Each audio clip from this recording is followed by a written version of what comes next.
ಈಗ ಭಾಳ ದಿನಗಳಿಂದ ಧರ್ಮಸ್ಥಳದ ಘಟನೆ ಬಗ್ಗೆ ಚರ್ಚೆ ಆಗ್ತಾಯಿತ್ತು.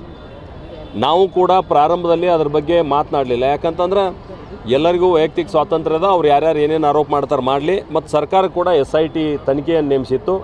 ಹೀಗಾಗಿ SIT ತನಿಖೆ ಆಗ್ತಕ್ಕಂಥ ಸಂದರ್ಭದಲ್ಲಿ ನಾವು ಯಾರೂ ಮಾತನಾಡಬಾರ್ದು ಅಂತೇಳಿ ಸುಮ್ಮಿದ್ವಿ. ಯಾಕಂದ್ರೆ ತನಿಖೆಗೆ ನಾವು ಅಸಹಕಾರ ತೋರಿಸಿದ್ದೀವಿ ಅಥವಾ ಪ್ರಿಜುಡಿಸ್ ಮೊದಲೇ ನಾವು ನಿರ್ಣಯ ಕೊಟ್ಟಿವಿ ಅಂತ ಆಗ್ತದೆ ಅಂಥೇಳಿ ನಾವು ಸುಮ್ಮನಿದ್ದೀವಿ.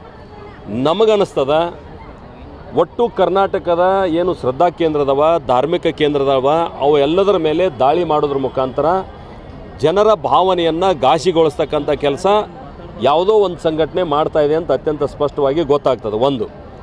ಎರಡನೇದು SIT ಅವರು ಏನೋ ಅನಾಮಿಕ ವ್ಯಕ್ತಿ ಅಂತ ಹೇಳ್ತಾರೆ. ಅವ್ನು ಕರ್ಕೊಂಡು ನೀವು ಎಷ್ಟು ದಿವಸ ಆಗ್ಯಾವ್ರಿ ಇದನ್ನು, ಅವನ ಮಾತಿನ ಮೇಲೆ ಎಷ್ಟು ಭರವಸೆ ನಿಮಗೆ? ನೀವು ಅವ್ನು ಕೊಟ್ಟಂಥ ಎಲ್ಲ ಸ್ಥಳಗಳನ್ನ ಅಗದ ಮೇಲೂ ಇನ್ನೂ ಮುಂದಿನ ಸ್ಥಳ ತೋರಿಸ್ತಾ ಇದ್ದಾನೆ. ಈ ನಾಟಕ 2 ದಿವಸ ಮಾಡ್ತೀರಿ. ದಯವಿಟ್ಟು ಇದನ್ನು ಬಂದ್ ಮಾಡಬೇಕು. ಒಳಗೆ ಹಾಕ್ಬೇಕು. ಅವನ ಯಾರು ಇದ್ರ ಹಿನ್ನೆಲೆದಾರ ಅನ್ನೋದು ತಿಳ್ಕೊಬೇಕು. ಈ ವ್ಯವಸ್ಥೆಯನ್ನು ಕೆಡಿಸ್ಲಿಕ್ಕೆ ಯಾರು ಕಾರಣೀಭೂತ ಆಗ್ಯಾರ ಅವ್ರನ್ನೂ ಕೂಡ ಕಸ್ಟಡಿಗೆ ತೊಗೋಬೇಕಂತ ನಾನು ಆಗ್ರಹ ಮಾಡ್ತೀನಿ.